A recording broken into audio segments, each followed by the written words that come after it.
What is going on, warriors and farmers of Tamaris? Welcome to the FREYA show in Call of Dragons. She's a brand new cavalry hero with a nice composite sword. Today we're gonna see everything that you need to know about this brand new addition into Call of Dragons. So many cavalry players are so happy right now because they got this new gem in the game. A fantastic design, fantastic composite sword. So today we're gonna see some best pairings, some artifacts, some warpets, everything that you need to know.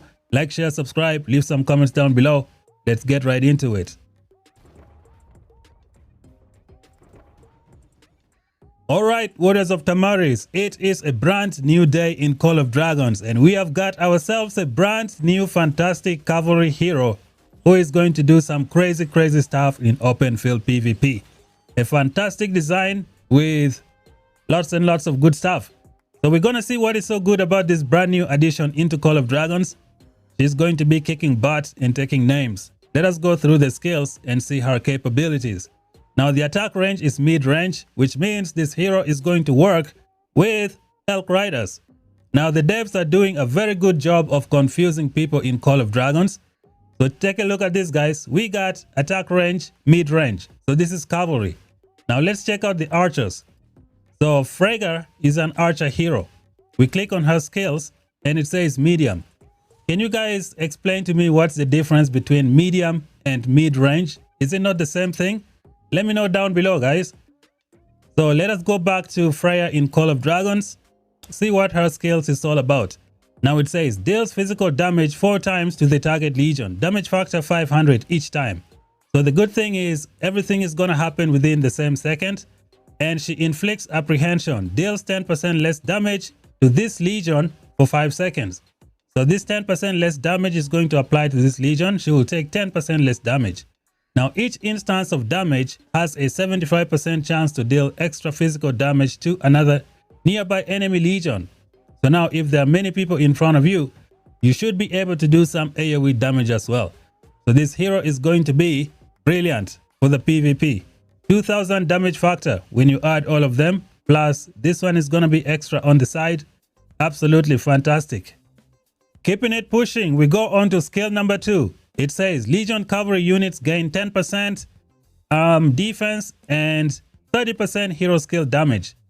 This is just nuts, guys. You got so many hero skill damage over here and you're amplifying that by 30%. That's exactly what we're looking for. And then skill number 3. Every 8 times the hero's legion deals hero skill damage, it inflicts cowardice upon the target legion for 1 second. The hero's legion also deals diffused physical damage to the target legion and nearby enemy legions. 5 legions total, damage factor 150. For each legion damaged, the hero's legions deal 5% more damage for 5 seconds, maximum 5 stacks. So you will be able to do 25% damage dealt to your target when you get everything collected. Now this is gonna be next level, guys. The only thing is you need to do hero skill 8 times. So this hero can do 4 times from her rage skill, which is guaranteed. And then if you have some nearby enemies, you should be able to trigger this one as well. So getting everything is gonna be pretty easy, which means you will be able to trigger this like pretty much at the end of every rage skill cycle. So this is like a brand new hero skill cycle added to your hero cycle that you have right now. The skill is pretty good. So this hero is excellent at 5-5-5. I like how the devs have moved the rally skill to spot number 4, which is exactly what we really want to see. Now we're going to move on to the rally skill, dominant demand. The legion gains 10% HP when launching a rally, and when launching a normal attack during the rally, it has a 20% chance to reduce the target legion's rage accumulation speed by 15%. So this hero is going to be doing some good stuff to those Kuma garrisons. It's going to be awesome. When we go to the awakening, increases the legion's attack by 10%, which is good. And then while in battle in the field, increases the attack of nearby friendly PvP cavalry legions by 10%. So this is the reason so many cavalry players are so excited in Call of Dragons right now, because they got a hero who is going to boost their other legions with a 10% attack, which is absolutely fantastic. So these are all the skills of this hero. She is amazing. She is excellent. She's going to do so good in the PvP. You get her to 5-5-5-1 and you are good to go, and then you try to max her out slowly. That way you can get this support skill to help you out with your enemies. Now we're gonna check out the best pairings.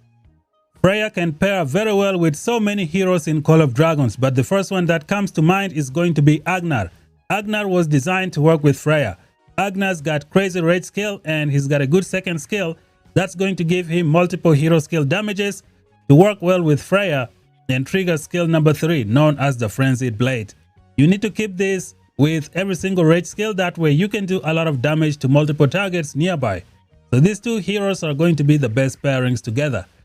But in the multiple cavalry lineup, people are going to be doing a lot of different switches. So we're going to see what's going to work so well. First of all, let us see some good synergy for Freya in Call of Dragons. One that comes to mind is going to be Mogro. Now Mogro has this ability to distribute debuffs to nearby enemies. So Mogro is going to distribute his HP debuff. He's got it over here. He's going to distribute his HP debuff to 3 targets. And then he's going to distribute the Freya Apprehension. And he's going to distribute the Freya's Cowardice. So Mogro is going to distribute 3 of these skills.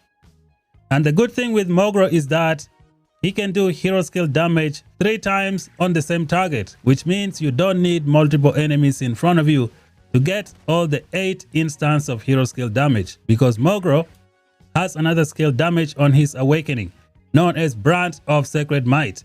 So this could be one of the best support marches you could ever have in your multiple cavalry lineup. They are going to work well together. Unfortunately, you will be forced to use this artifact, the Solan's Blade, but this could be something you could try if you want to go in this route. Now, another hero that can pair very well is going to be someone like a Sybil, who has 3 hero skill damage, and she's got 40% attack that she's going to bring to the table.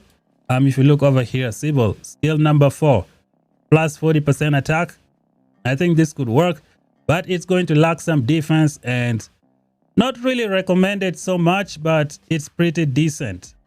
When it comes to epic heroes, you have the likes of Craig, who can do lots of hero skill damage from his rage skill. Craig could pair very well with Freya in the Call of Dragons. Now we're going to keep this pushing. We look at some of the other pairs as well.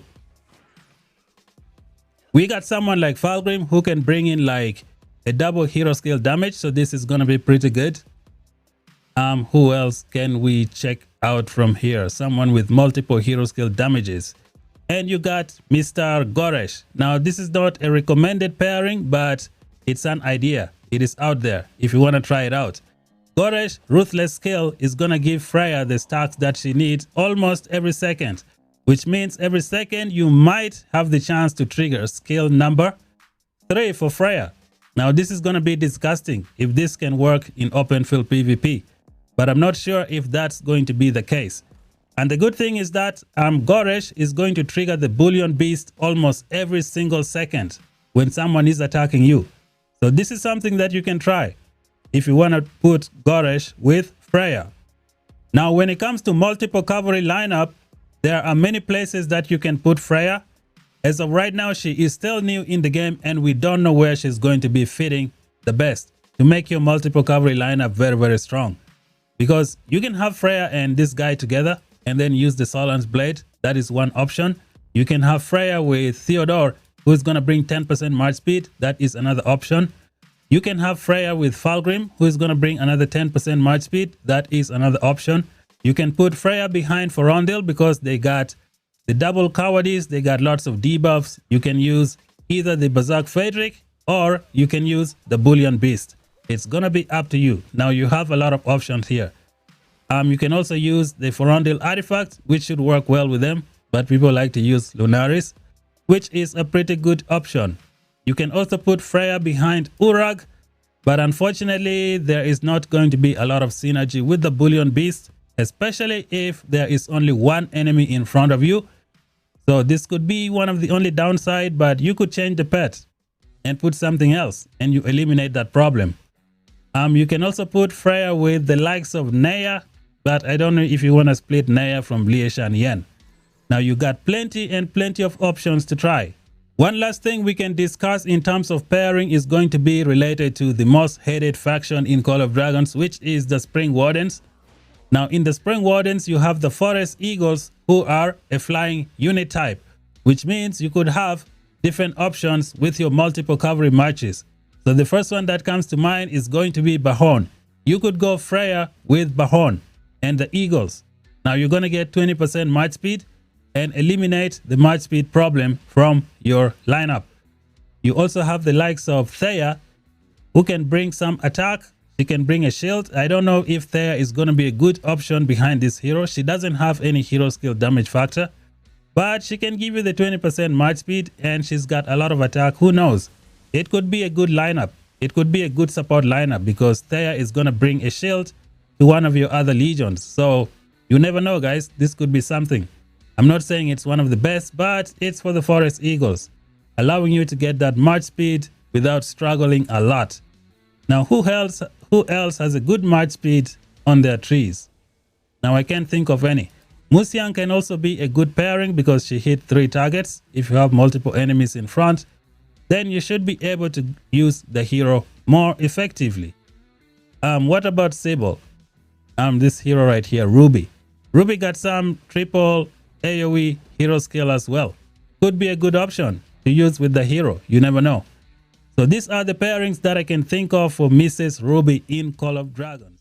Let us go over some artifacts and see what's going to work best with Freya. Now, one of the ones that you're going to use is going to be the Solan's Blade. This is going to give you the march speed and help you mitigate the speed problem that these new heroes have. The next one that comes to mind is going to be the Oath of the Storm Peak. Now, this one has the cowardice effect for the additional effect. When you do cowardice, you get like up to 10% additional damage, which is absolutely brilliant for these pairings. Unfortunately, people don't like the clone. It doesn't do a lot of work, but this could be the perfect artifact for rolling enemies with this hero and Agnar, especially if you don't want the HP from the other artifact. Now, if you're going to pair Agnar with Freya, you're going to use the Winter's Edge, which was designed for Agnar, but it's going to work well with the 2 pairings together. What are other options? You got the likes of the Kingslayer, which you can use. We also have the Lunaris. Now, it's going to depend on who you pair up with the hero, and I think you should be good to go. So these are the artifacts that I can think of. I feel like the Oath of the Storm Peak might come back to life with this pairing, especially when you clone this legion. It's gonna be pretty nice. So we're gonna see when we max out the hero if that's a good option, but it looks like the Solan's Blade is going to be the go-to artifact for most people, especially if you want her on her own with someone who doesn't have a lot of march speed. When it comes to the Warpets, you gotta go with the Bullion Beast, guys. This is the way to go. This is like my most favorite Warpet in the game right now for the cavalry troop type. It allows you to do damage without requiring the pet to cast its talent skill after all the heroes have casted their rage skills. You know, sometimes enemy dies too quick or they run away, but this pet is going to be doing damage with your hero skills. So it is pretty good. It is the #1 pet for this new hero. Another good pet that you can use for Freya is going to be the Universal Blade Manticore. Now, this is going to be another good option for you. Or you can try the Berserk Frederick and then maybe add the skill that gives you stacks with the cowardice. Let's go click. Maybe click on a 2-star. Let's see what that skill is called.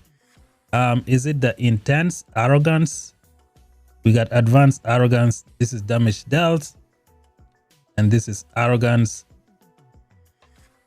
Okay, did I add it on my pet already? Just not see it. Okay, I think I need glasses, guys. I can't see the Intense Arrogance. Why am I seeing? Oh, okay. It should be here. What am I thinking, guys? Right here. Intense Arrogance. When Arrogance inflicts cowardice upon target legion, your legion also gains stacks of Fierce Mark. With every 150 points of luck, your legion gains 1 stack. Okay, so this could work, and you could maybe drop in Interruption, but it's not recommended if you want to collect a lot of stacks to work with this pet on this hero, but you're better off with the Bullion Beast. Just make your life easy. Go with the bullion beast and you are pretty much done. What else can we see from here? Yeah, so these are the ones that I can think of. If you're gonna pair the hero with different cavalry heroes, you can just use their respective pets, and that should be it. So these are the pets that I would use. You could also consider the moon bear. Moon bear is another good option as well. So it should do some good work, especially when you have the advanced moon rage on the moon bear. It should be fantastic for PvP. Let's move on to the final chapter of the video, which is the talent tree. Unfortunately, I don't have the hero at level 60. So we're gonna pick Ferondil and use him as a reference. So this would be the control tree that you would use for this hero. It's gonna look a little something like this. Now you can see I dropped different stuff on different places. Now this was to bring 51% march speed for the Ferondil. But this is the control tree. What it looks like, you just put more march speed here depending on what you are looking for. Now you're gonna see some weird stuff here on the right hand side. So let me explain why they look like this. So I took out 1 point from here and dropped it here to trigger Tremble. Tremble is gonna work well with Berserk Frederick. And then we have this skill, Blindside. The 1 point that I had left, I dropped it here on Blindside. Blindside is going to trigger Backstabber every single time you enter a fight. Now wait a minute. All units in your legion gain 1% attack and 5% march speed. Okay. So you're going to use this Backstabber on your Freya. I should remove it from this march because we don't have Backstabber over here. So I'm going to take this out and put it somewhere. But if you're using Freya, this is what you need. Because when you look at Freya, she's got Backstabber as one of her talents. Over here, Freya's got Backstabber. So you're going to put 1 point here to help you out. So this is one of the talent trees that you can use with Freya if you just want to go around and have her as the primary. Plus, she is a rally hero, which means you also have the option to use the rally tree. When it comes to building the hero with a 41% march speed, this is what it's going to look like. We're going to use the Roots of War to get the job done. We scroll all the way to the bottom, we click Freya, hit the talents, hit the manual one, and this is it. This is what the talent tree looks like for the 41% march speed. It looks a little bit weird, but this is how you should do it to get some good stuff. You can see I put the last point here to help out with the defense break, which should be helpful for, I think, all of your cavalry legions. We don't really have a lot of points. We got 1 point here as well to trigger Blindside. Every time you enter battle with the Backstabber, you should be able to trigger Blindside with this skill. I mean, this skill will trigger when you hit someone, help you trigger the Backstabber for 2% additional damage dealt. And then you go to the rally tree and you pick up the other 10% march speed. So we got 10%, 20%, plus another 15, which is 35%, plus 6%, which is 41%. And then you can either put the Solon's Blade and just have like, let me see. If you put the Solon's Blade, it's going to be a little too much, but you're going to have to adjust. You can put the proper hero behind. So with that talent tree, you can have the likes of this guy, Falgrim, to give you the additional 10% march speed. You can have Theodore to give you another 10% march speed. And I think, yeah, that's gonna work. Okay. So yeah, that is the talent tree for this hero in the Call of Dragons. Madam Freya, she is looking crazy. She's got some nice composite sword and a fantastic bullion beast. What do you guys think of this new addition in Call of Dragons? How would you pair her in the game? Let me know down below. Thank you guys for watching. Talk to you guys in the next one. Bye bye for now.